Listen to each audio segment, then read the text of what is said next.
Global Indian Network.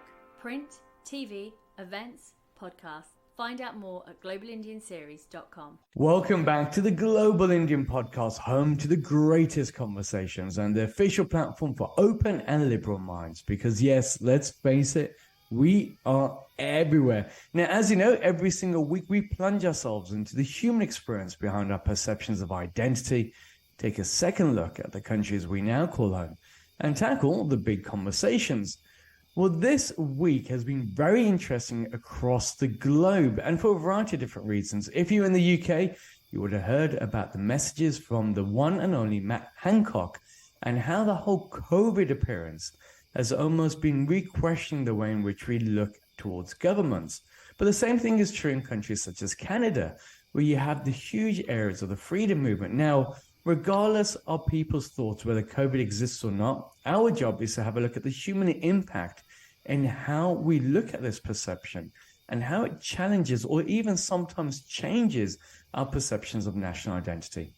So on today's incredible podcast, I'm joined by Dr. Vedati to have a deep dive discussion about the impact that it had on India and some of the incredible work she did that affected millions of people over there to help support them through one of the most horrific moments in modern day Indian history.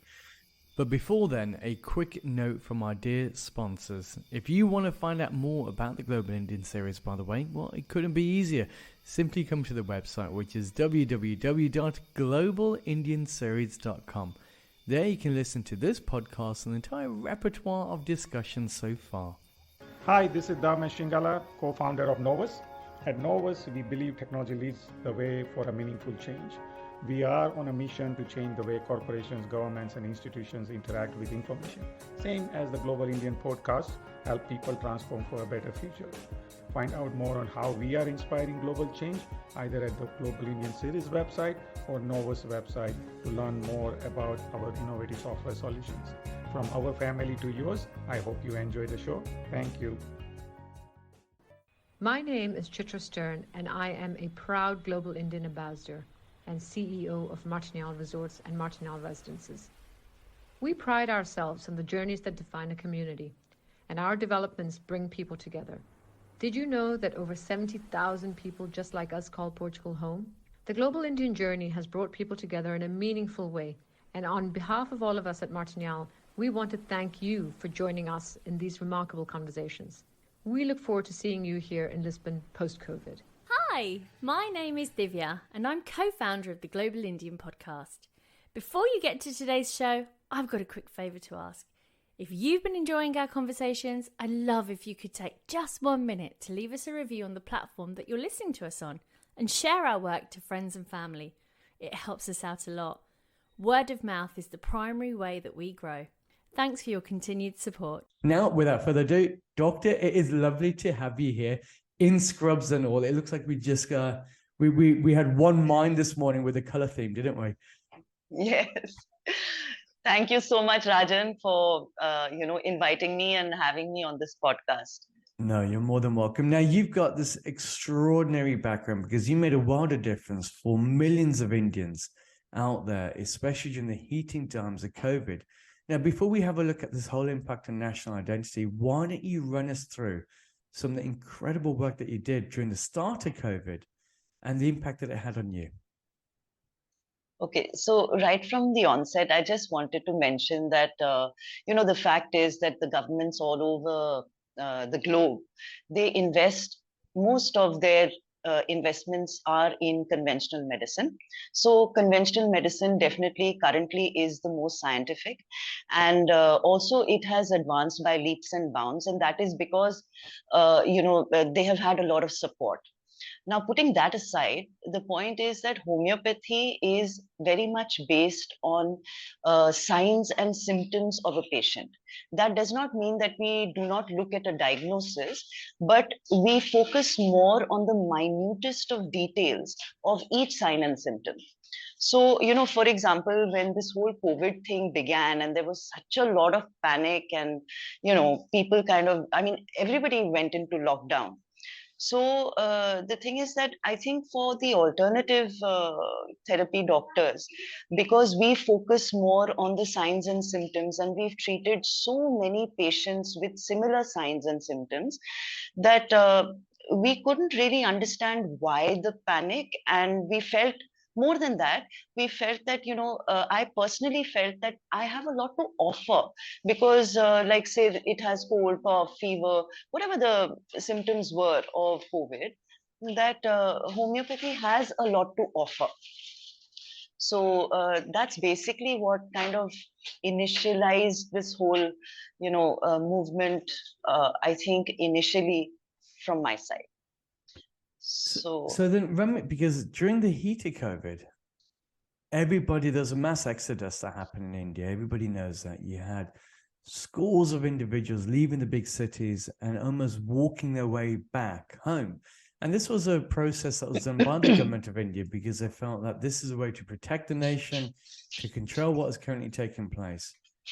But during that time, when doctors were told not to leave their houses, to stay at home, you took on the decision to actually actively go out in the community. And for most people's cases, they thought you're taking your life in your own hands from this invisible killer. And you went out there to actually support people. Run me through that process. What were you seeing that the rest of the world didn't see? Yeah, so I can give you a very small example, but we live on the 11th floor, and when COVID first came out, and Modi ji, he came out with the statement that from tomorrow India will go into lockdown, so nationally. So the next couple of days, I would look from the 11th floor down, and it was absolutely deserted, and one of police person or whatever would be seen, but with masks. And what basically affected me was that I wanted to do something for that emergency situation. I just felt that we have a solution. We have these immunity boosters, we have medicines that can help. So I was like aching to go out there and give my medicine. So unfortunately, at that point, yes, family members were very concerned, and they were disappointed also. And they were like, I mean, just sit down at home. What is one person going to do and all that? So I said, yeah, well, that's a fact. But maybe I can even, help one other individual, but let me just step out. So much against everybody's wishes initially. But then, later that all changed. But initially, what I did was I went to these open kitchens, like you mentioned, these migrants. Basically, these are 50 to 60% of the population of Mumbai are daily wagers who live in slums. Okay, so in one small little room, there are about 10 people who live there. They come to Mumbai just to earn their money, and then they go, or they send it back to their village, to their family members. So basically, they were starving because none of them could work. So there were various NGOs, there were other, social organizations that had opened these kitchens where they were providing free food.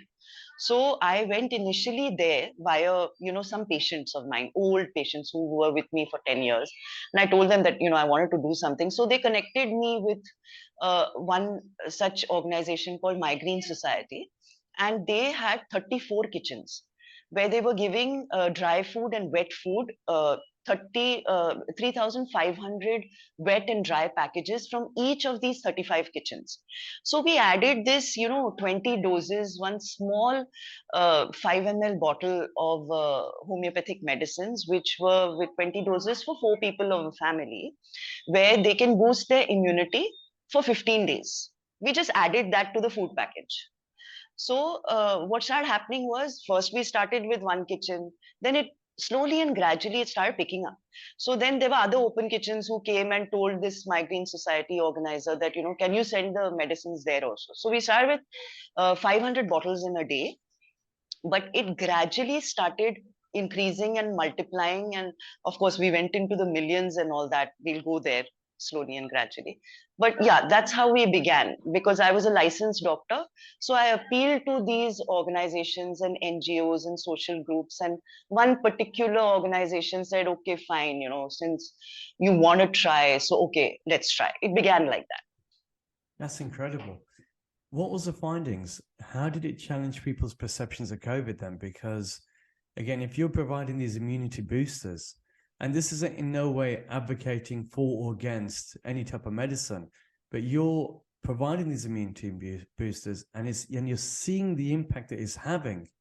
And we now know the natural resilience of the human body, I think, is 98 or 99% that we can actually deal with COVID. But at that moment in time, that information wasn't there, but you're practicing it. So what were your greatest frustrations? What did you see that you thought the world needs to wake up about at that moment? Yeah, so we have a government organization called the Ayush Ministry, which is Ayurveda, Yoga, Unani Siddha, Homeopathy. They are the primary forms of alternative therapy. So the Ayush minister has advisors like homeopathic advisors, Ayurvedic advisors, like that. So one of the advisors happened to be a senior of mine from college.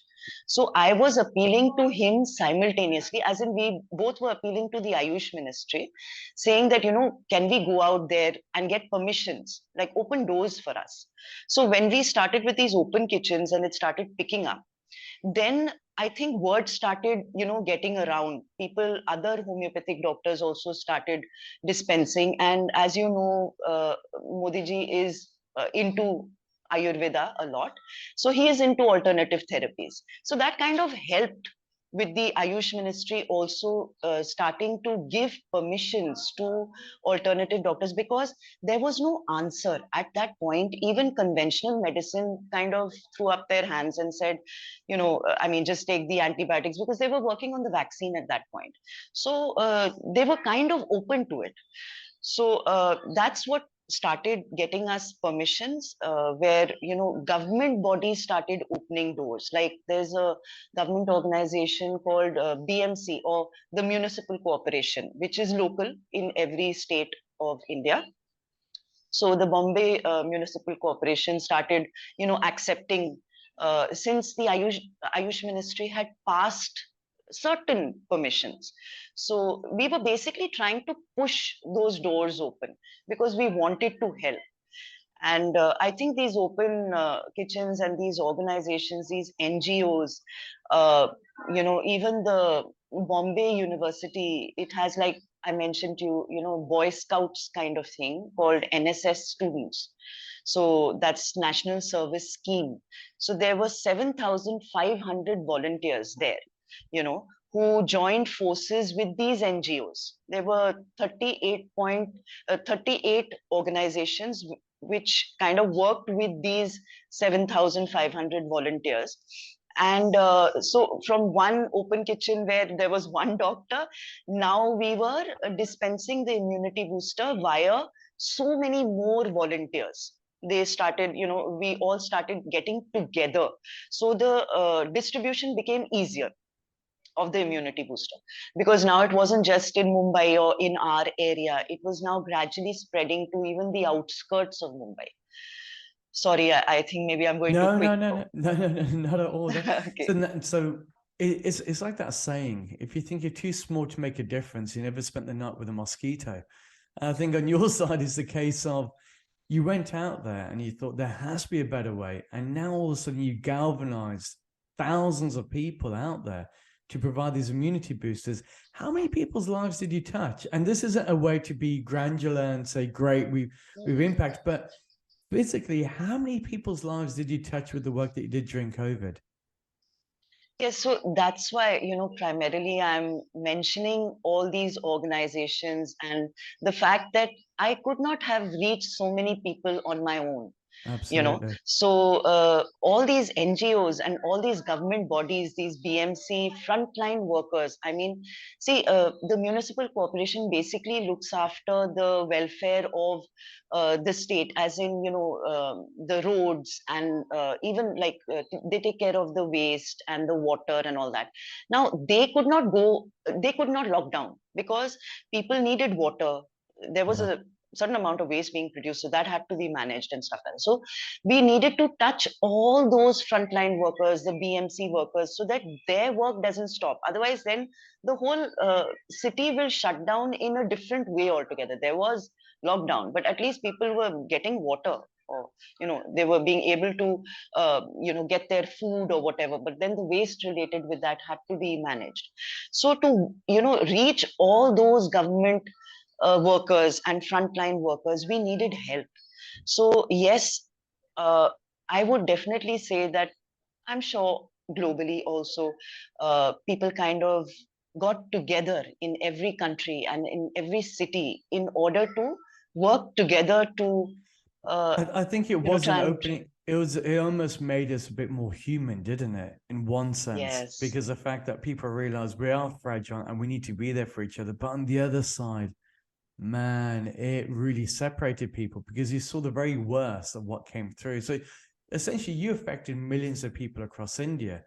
But then now we come up post-COVID, wherever we are, and the question now starts to emerge. Okay, what was this whole thing about? What was the true impact of COVID, and what are the lessons that we can now learn from this? Now, as I mentioned earlier, Matt Hancock, one of the ministers in the UK, was done because of these text messages that were going out, and the government intentionally created the fear of God, as they quoted, into people to say, you need to take X, Y, and Z. In India, obviously, in a country that was really based upon the homeopathic medicine, looking at Vedic medicine for centuries, all of a sudden, as soon as COVID came in, it felt that that was given up, and the solution was found in these injections, these vaccines. What does it speak about the way in which we look at an identity of a nation? Should we be returning back to and I know we class it alternative medicine, but surely the alternative medicine now is the pharmaceutical medicine. So should we be returning back to natural-based medicines, or do you think that there's a world in which both exist? But how do you think that impacts the way that India views itself? Yes, so actually, after we did all this work, we also got an opportunity to do a homeopathic trial in a very large, one of the largest government hospitals called St. George's Hospital here in Mumbai.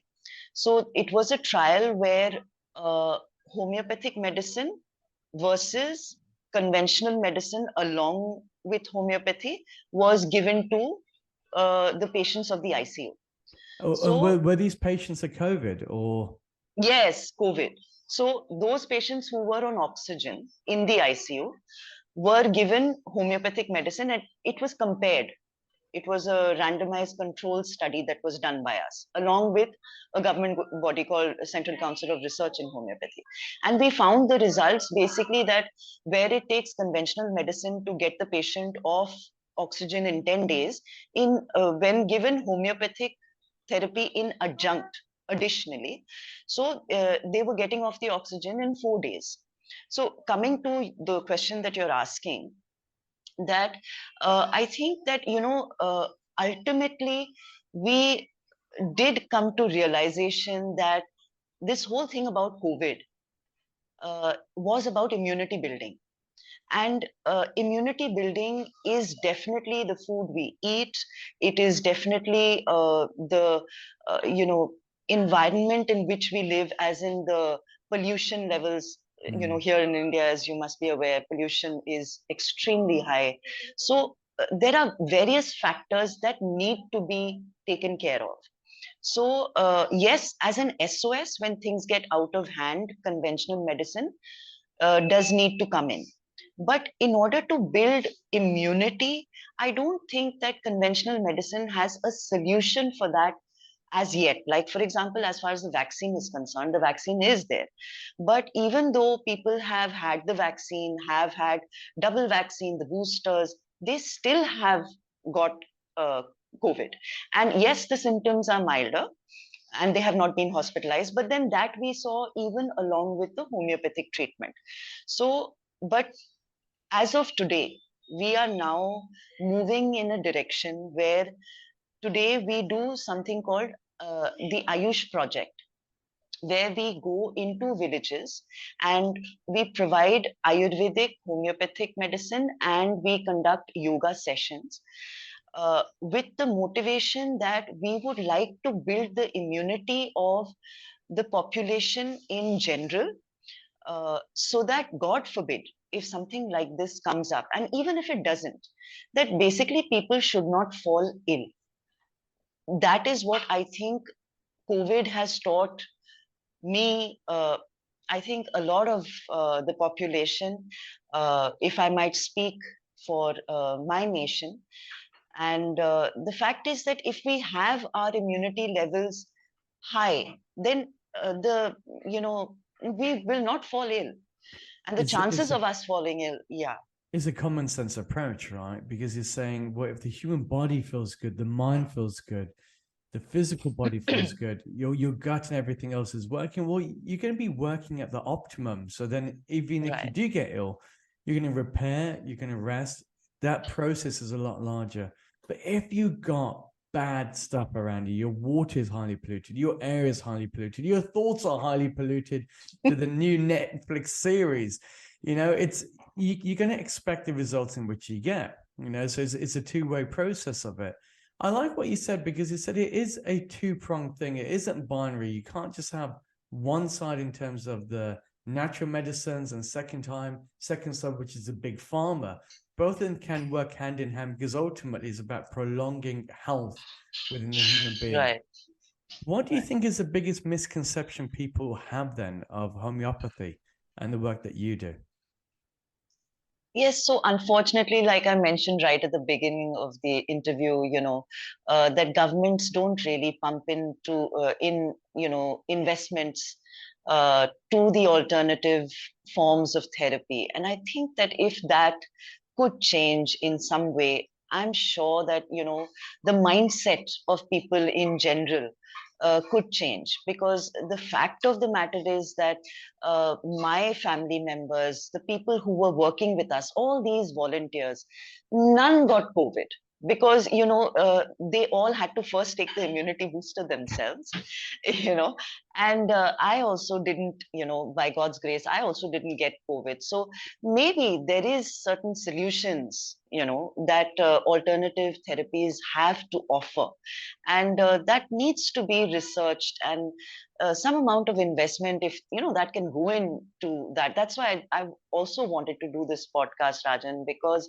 if there is any way in which we can reach out to people globally also. Of course, the Indians know a lot about alternative therapies, but via this podcast, if people can, even if they Google or get more information about alternative therapies, and if we can do more work in homeopathy globally also, we are as enthusiastic, if not more today, that we would like to build the immunity of as many people as we can, so that we are ready and prepared, God forbid, if something else comes about. Or See, what's really interesting is what you mentioned before. You got this immunity booster, and it's all from natural ingredients. If you were alive in the UK centuries ago, you would have been thrown into the water or burnt at the stake, because they would have said that you're an absolute witch. Now, all of a sudden, people are saying, well, we should embrace this because it makes sense. The food in which we eat, allow that to be our medicine, the type of mindset there. Now, what becomes really interesting for me here is that India is based upon its principles, especially now more than ever, is looking back and saying, well, this is historically who we are as people, and we should really be taking on hold of our ideals around nature. So at the time of COVID, you would have expected that homeopathy would have had center pace in terms of India's progress, rather than having a look at the big pharma companies coming from internationally. What happened? Why did the big pharma companies take precedent in a country that based itself upon the values of humanity and the values of nature? It's probably it's a difficult question for me to throw on your shoulders. I am aware of that. Yes, but the thing is, I think it was just the panic and the fact that this was a new virus that nobody had heard of, or whatever, that this whole emergency situation, this lockdown, we Indians, we're simple people. If somebody scares us, we tend to get scared. So I think that that is one of the primary things. But I will mention that, like I said, that the conventional doctors also realized that they didn't have any solutions. So they were open to doing trials and trying alternative therapy for this new virus. But I will say, yes, I mean, ultimately, it was all about the vaccine. And today, if you ask anybody that, post the vaccine, have you got COVID? Or I don't know whether you know that there are post vaccine complications also, like post COVID complications. We are also dealing with that because the thing is that for months on end, post COVID and post the vaccine, people have had various skin issues, chest issues, cough that lasts for months, depression that lasts for months. There is no reason. People that are normally so happy and people whose immunity levels were low and they got COVID, now if they get a minor cold and cough, it takes them 15 days to get over that whole thing, even though they've been vaccinated. So, and the vaccine also, post vaccine, we are treating lots of patients who have had post vaccine complications also. That's So really I think that interesting. yeah. No, that's sorry, Karen, because that's interesting, because also on the same time, people are on lockdown for a year, 2 years. And if your principle is about looking at immunity, that has an impact. If you're not going out there, if you're not picking up and allowing your body to be slightly hurt by different diseases, then you're going to be expecting yourself that once you do get punched, you can be knocked out for a very long time. So Yes. do you think that was also to blame as well then? These very harsh lockdowns that you're staying at home, you are scared like anything. You do not want to leave your front door. You are washing your hands incessantly. You're utilizing every type of new bacterial spray that you're pushing out then the air that goes into your lungs. And then all of a sudden, well, so your immunity has already been shot. You get given a vaccine, which for the right reasons, because the belief is there. And then you get prolonged illness. Am I missing something here? Yes. And in fact, the patients who were in the ICU, their relatives uh, couldn't even come and meet the patient. So I don't know if you know, one of the symptoms of like a bad infection of COVID, it affects you mentally. So the patient had a feeling that their relatives have left them at the state of almost death, close to death. They are on oxygen and whatever. But their relatives weren't allowed to see them. So coming back to this whole thing that why did we go into vaccination? I feel that, the government also, they clamped down so many rules. You couldn't travel by train without a vaccine certificate. You couldn't go to shops. You couldn't, I mean, the most fundamental places where we needed to be, we needed that vaccine certificate. And like I'm saying, that fear factor that any patients or any relative of yours who's had COVID and has mentally felt like that, and they come back and for months they're depressed. And depressed as in, I'm sure you must have heard even of suicide cases. So whether it was because of getting COVID and then people shunning you because you got COVID. I mean, initially, as you must be aware, that anybody who had COVID, they were like, witches or wizards or, whatever. So there was that, plus the fact that even if you didn't have COVID, the fear that you might get it. So, and then the government coming out with various specifications. I think that basically drove any nation or people of any nation to take the vaccination. Otherwise, you can't function. Well, what did you learn about the human experience during COVID? What are the big lessons to be learned? Because you rightly said something there. We all need to feel that validation. We all want to have a sense of belonging. And if you think you are about to legitimately die, surely you want to have your loved ones nearest and dearest around you. If that is absent and is being taken away from you because of government policies, and the government is trying to do what they can do to support and the little information that they have. So we have to start from a good basis there. But during all this time, millions of people that you supported, and having a look at the human experience that people went through. How do you sum it up? What is this whole thing for you? What does it mean to be human?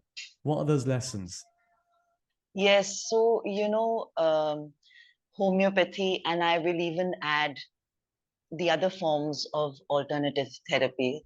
The doctors have, one of their main ways of treatment is the humane way, as in, we in the hospital, especially those patients who we knew were mentally going through struggles, we spent more time sitting with them and explaining to them, cajoling them that, because it's COVID and it is highly infectious, so therefore your relatives cannot come and see you, but they are standing outside the ICU.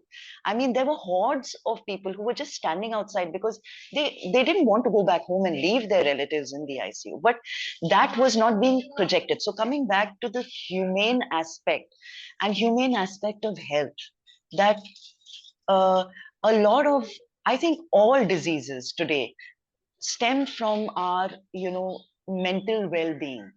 So if mentally, if we are well, if we are happy, if we are not overstressed, the chances again of our hormonal levels being normal, and therefore the immunity levels being normal. Because if our hormones are up and down and imbalanced, then the immunity levels fall. So, yes, it is extremely important that as doctors and otherwise also, that the aspect of human, behavior is Yeah. extremely important for the general well-being of an individual, of a city, of a country, of a nation, and globally. Is societies based upon human well-being, or is it now based upon profit for you?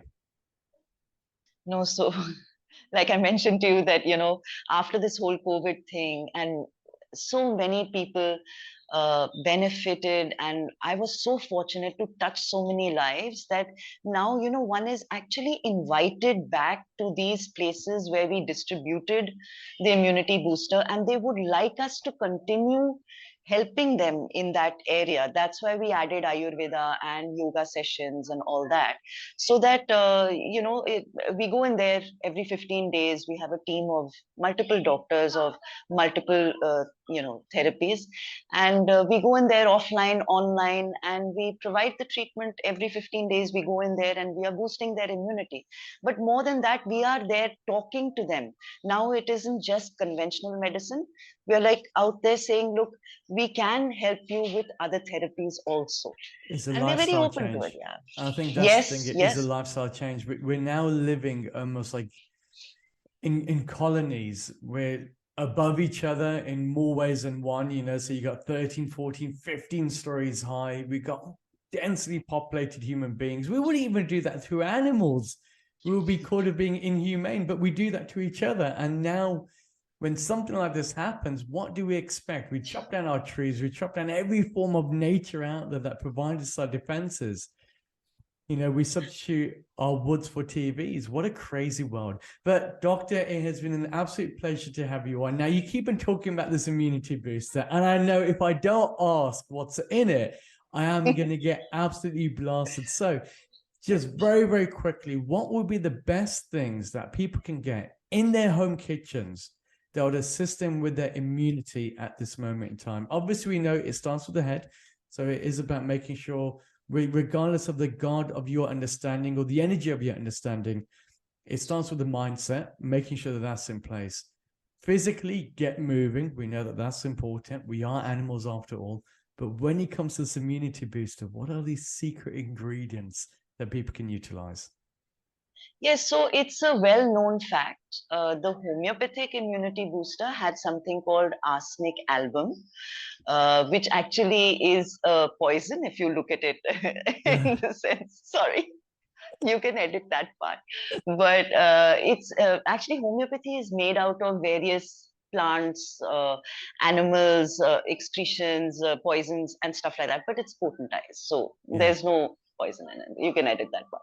But it has a medicine, the homeopathic immunity booster has a medicine called arsenic album 30. So yes, it is it's a widespread immunity booster. It can help you from lots of types of infections. So please have that medicine at home. The other thing is, for example, turmeric is great to consume. Also, you can add it to milk and have a glass of that, at night.